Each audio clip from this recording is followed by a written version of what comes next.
Operation सिंदूर के तहत भारत ने मई महीने में पाकिस्तान के 11 एयरबेस पर ब्रह्मोस मिसाइलों से हमला किया था, जिसमें रहीम यार खान एयरबेस को भी गंभीर नुकसान पहुंचा था। इस मामले के 3 महीने बाद भी एयरबेस का रनवे अब तक फाइटर प्लेन्स की उड़ानों के लिए तैयार नहीं हुआ है और मरम्मत का काम अभी भी जारी है।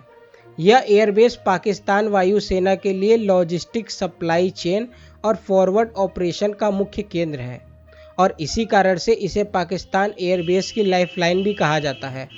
बिहार के सासाराम में राहुल गांधी की वोटर अधिकार यात्रा के दौरान एक अनोखा मामला सामने आया। वाराणसी में रहने वाले संतोष मूरत सिंह, जिन्हें सरकारी रिकॉर्ड में 22 साल पहले मृत घोषित कर दिया गया था, इस यात्रा में पहुंचे और गले में एक तख्ती लटकाए दिखे। मेरी 13वीं हो चुकी है, फिर भी मैं जिंदा हूं।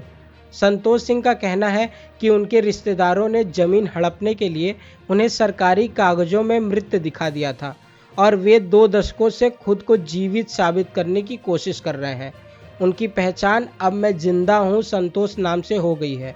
वे मीडिया और प्रशासन के सभी स्तरों का प्रयास कर चुके हैं, लेकिन अब तक सफलता नहीं मिली।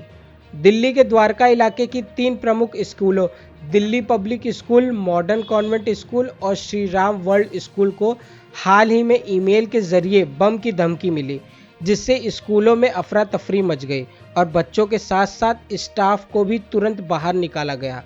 इस घटना पर दिल्ली के पूर्व मुख्यमंत्री अरविंद केजरीवाल ने सरकार पर तीखा हमला बोला। केजरीवाल ने एक्स पर लिखा कि दिल्ली के स्कूलों को बार बार बम की धमकियां मिल रही है, लेकिन अब तक न कोई पकड़ा गया है और न कोई ठोस कदम उठाया गया है। उन्होंने कहा, बीजेपी से न तो दिल्ली संभल रही, न दिल्ली की कानून व्यवस्था। भाजपा की 4 इंजन वाली सरकार पूरी तरह फेल है।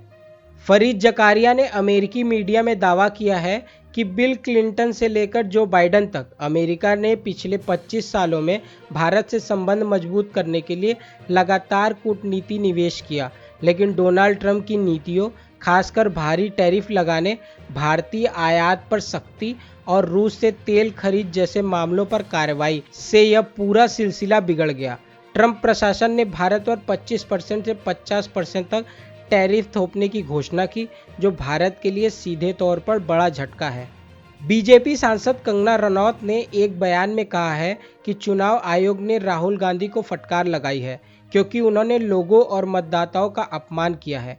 कंगना ने आरोप लगाया है कि राहुल गांधी ने जिन वोटरों का नाम लिया उनका भी अपमान किया और उनकी गरिमा को ठेस पहुंचाई। उन्होंने कहा कि चुनाव आयोग द्वारा इस फटकार के बावजूद इंडिया ब्लॉक के सांसदों ने संसद में ड्रामा किया। कंगना ने यह भी कहा कि ऐसे लोग यदि सत्ता में नहीं आते तो वो कोई काम नहीं होने देंगे। उन्होंने विपक्ष पर भ्रष्टाचार के आरोप लगाए और कहा कि जब उनके पास मौका था तो उन्होंने भ्रष्टाचार किया।